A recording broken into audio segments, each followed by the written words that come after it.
Hello friends, welcome to Sari's food corner.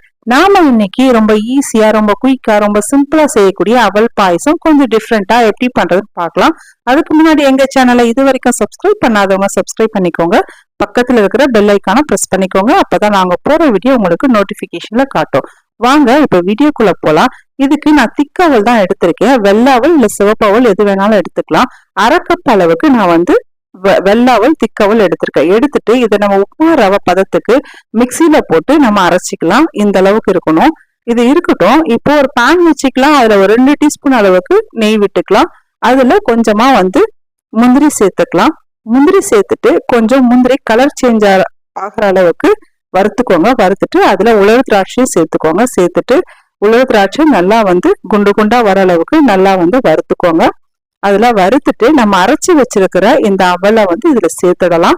சேர்த்துட்டு ஃப்ளேமை ஒரு மீடியம் ஃப்ளேம்ல வச்சு நல்லா வாசனை வர அளவுக்கு இதை நல்லா வறுத்துக்கலாம்.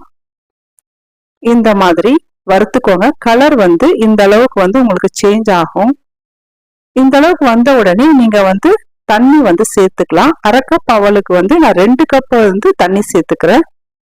2 கப் தண்ணி சேர்த்துட்டு நல்லா மிக்ஸ் பண்ணிக்கோங்க. இது சேர்த்த உடனே உங்களுக்கு அவல் கட்டியா மாறும். சீக்கிரமா வெந்துடும். இது தண்ணி சேர்த்து ஒரு தடவை இந்த மாதிரி மிக்ஸ் பண்ணி விட்டுட்டு இது கொஞ்ச நேரம் வேக வைக்கலாம். இது வெந்து வந்த உடனே நல்லா திக்கா வந்துடும். வெந்ததுக்கு அப்புறமா இந்த மாதிரி வந்ததுக்கு அப்புறமா நம்ம கொஞ்சம் சர்க்கரை சேர்த்துக்கலாம். ஒரு அரை கப் அளவுக்கு சர்க்கரை சேர்த்துக்கோங்க. அரை கப் அவலுக்கு அரை கப் சர்க்கரை உங்களுக்கு இனிப்பு கரெக்டா இருக்கும். சேர்த்துட்டு இது நல்லா மிக்ஸ் பண்ணிக்கோங்க. கொஞ்சம் இப்ப இலகி வரும். மறுபடியும் ஒரு 1 நிமிஷம் அளவுக்கு இதை வேக வச்சா போதும். இதை நல்லா வேக வச்சதுக்கு அப்புறமா நம்ம இப்ப இதுல 2 கப் அளவுக்கு பால் சேர்க்க போறோம். பால் சேர்த்துக்கலாம். நீங்க அரை கப் அவலுக்கு அரை கப் சர்க்கரை, 2 கப் தண்ணி, 2 கப் பால் சேர்த்தீங்கன்னா உங்களுக்கு கன்சிஸ்டன்சி கரெக்டா உங்களுக்கு வரும். 2 கப் பாலும் சேர்த்தாச்சு. சேர்த்துட்டு நல்லா ஒரு தடவை மிக்ஸ் பண்ணி விட்டுடுங்க. இது ஒரு கொதி வர அளவுக்கு கொஞ்சம் கொதிக்க விடலாம். பாருங்க, இந்த அளவுக்கு கொதிக்கட்டும்.